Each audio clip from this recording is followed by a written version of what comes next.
Is there like a reason the ocean is just so crazy? Like, I feel like because he brought up like the stonefish, like the combination of the ocean and Australia is just like why? Like God, what were you thinking? Like, did you just want to put the world on hard mode? Yeah, another reason to stay away. What's good, y'all? It's your boy Augustiro here, and today we're gonna react to Casual Geographic's video, Terrifying Ocean Facts. I wonder what lays under the deep. This is probably the most terrifying thing you'll ever see in the ocean. Yo, what is that? That thing is actually a big fin squid and it's believed to grow up to 26 feet long. Scientists believe they hunt by dragging those freakish arms across the ocean floor, snatching up anything unlucky enough to accidentally brush up against it. But by far the scariest thing about this hell squid, we know almost nothing about it. We don't know how they... Bruh, it's a Cthulhu! What? Dude, the ocean's so crazy. Like, literally, like, isn't like 75% of the world ocean, and then we only know about like not even 50%? Like, yeah, like there's some crazy stuff down there.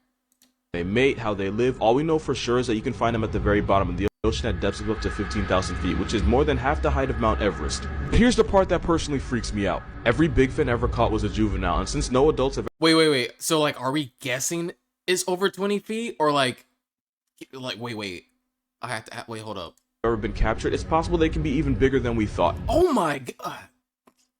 Okay, yeah. Oh, yeah. We made a good decision in taking over the land, you know? Like, if we try to take over the sea, like, we aren't gonna be Aquaman, okay? We're not gonna make it out. And we thought. This sea slender man's arms are covered in tiny suckers, meaning once it grabs something, there aren't a lot of things strong enough to break free. Those arms can be over 90% of their total body length, and they hold it at a 90-degree angle, which makes this violation against nature look like it's T-posing. Bruh, As technology improves, we might have a chance to learn more about them. Which isn't a good thing, they need to stay in hell. Whale facts, but they slowly get more and more disturbing. Blue whales can produce 400 gallons of baby batter, but only 10% of it makes it to the female, meaning 360 gallons. I mean, how bad is this gonna be? It's a blue whale. They're really adorable. Like, they're all cute. Like, they're not like orcas. Orcas legit are called killer whales for a reason. So, like, is this gonna get really dark? Let's get dumped back out. In case you're wondering, that's 8.5 bathtubs of whale maker. Gray whales will go 3-player with 2 males and a female. While the first male is getting his rocks off, the second wing whale will swim underneath the female and help hold her in place for a process that can last up to an hour. And yo, dang, they freaky and they be two-manning? What the... Yo, you think like ancient humans like watched some whales one day out in the ocean and were like, yo guys, hey, we gotta try that. You know, I'm just saying, like, hear me out now, because I doubt it's the other way around.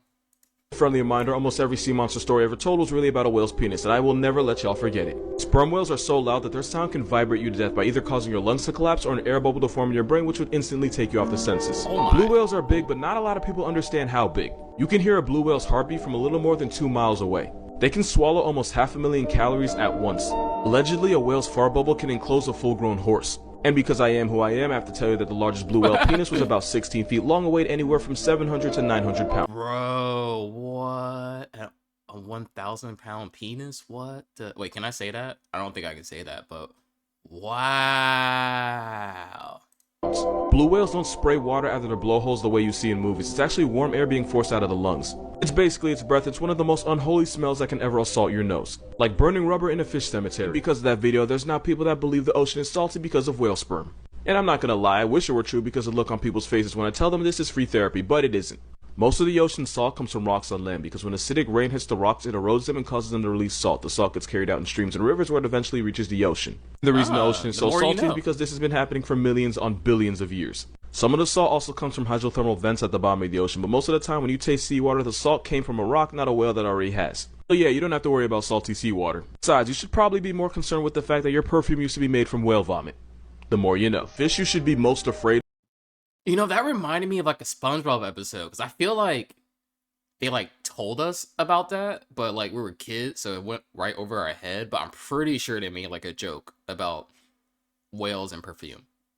Of isn't the shark. It's the stonefish because it can deliver venom powerful enough to cause crippling pain and toxic enough to activate your life insurance in less than 2 hours. This fish is armed with a venom called verrucotoxin, and as a neurotoxin, it shuts your body down from the inside. If you got stung, you would first feel incapacitating pain, swelling, and eventually numbness. But no worries, it gets worse. It always gets worse. If you don't get medical attention fast enough, the poison would destroy tissues in the body, cause uncontrollable twitching and shaking, and eventually paralysis. Dang. Meaning it would get harder and harder to breathe until you eventually black out. Nah, like for real though, like I saw like a video of like this fish and it was like a recreation if you stepped on it, and like its movement speed is so fast, like the reaction time is insane. Like you're pretty much gonna get bit if this guy's like right under your foot.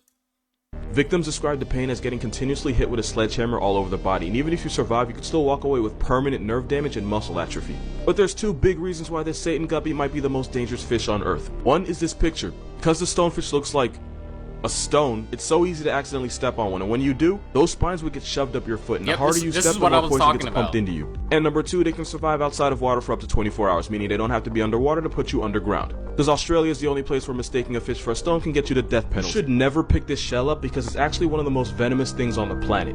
That's because the cone snail can shoot you with a harpoon at 400 miles per hour. Is there like a reason the ocean is just so crazy? Like, I feel like because he brought up like the stonefish, like the combination of the ocean and Australia is just like why? Like, God, what were you thinking? Like, did you just want to put the world on hard mode?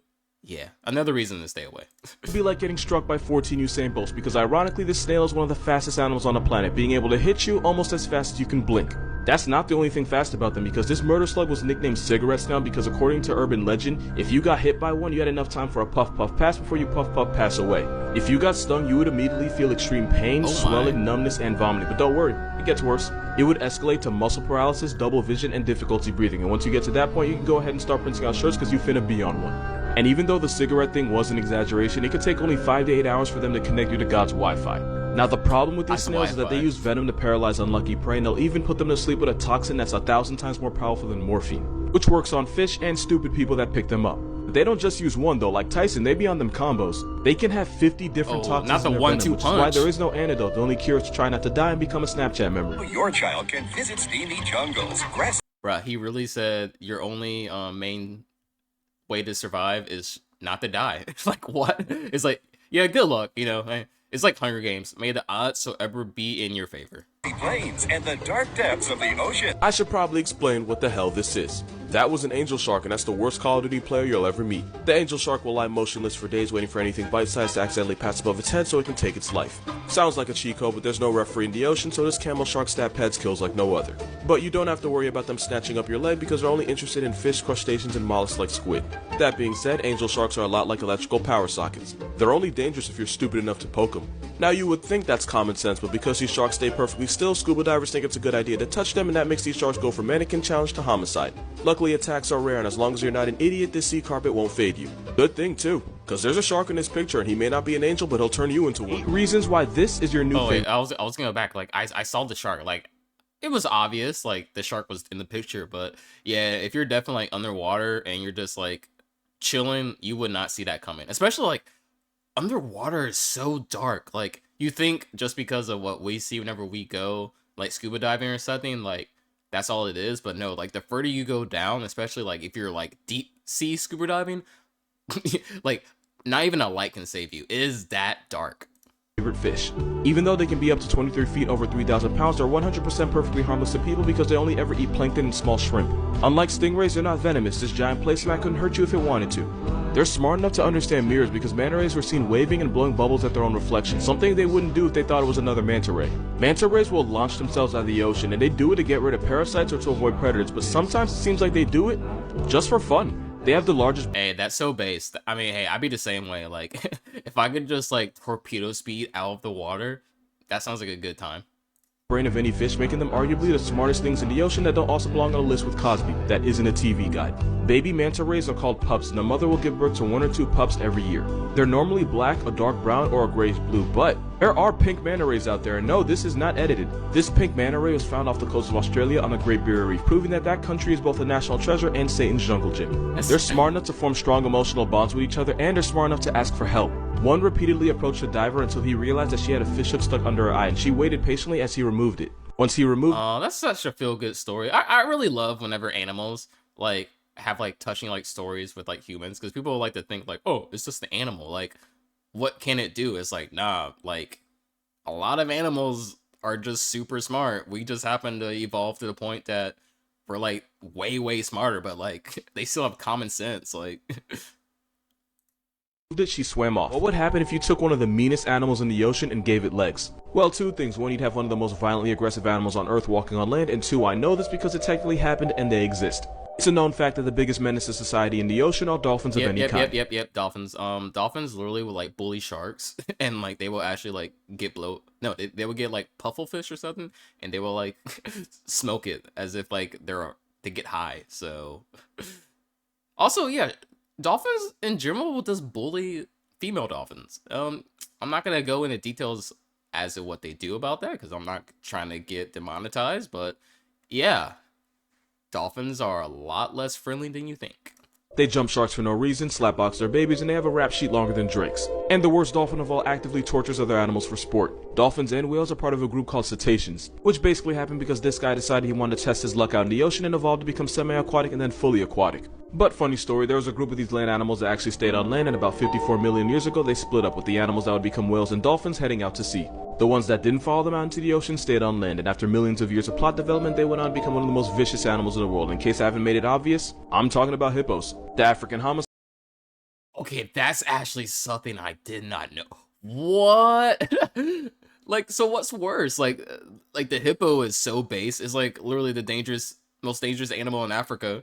So he was like, oh, y'all think you're better than me? What if I just stay on land and become a total boss character? Like, Homicide horse is actually the closest living relative of whales and dolphins. One's a bipolar tank with Roy Ridge and a devil's overbite, and the other's a pufferfish abusing shark assaulting sea quagmire, and that is f***ing evolution. Remember that dolphin sound effect from SpongeBob that was supposed to be like a sensor? You know what the I'm talking about. Well, that sound didn't actually come from a dolphin. It was actually the sped up laughter of the kookaburra. It's a kingfisher bird found in Australia that sounds like a guy trying way too hard to laugh at a cute girl's jokes.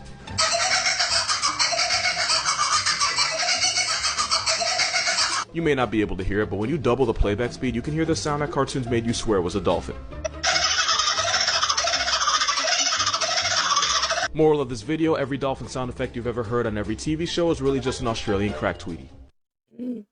well, thanks for watching this video. I feel betrayed now. What do you mean SpongeBob lied to me? It should have been real. But hey, it's whatever. I get over it. But it's been your boy Agashiro.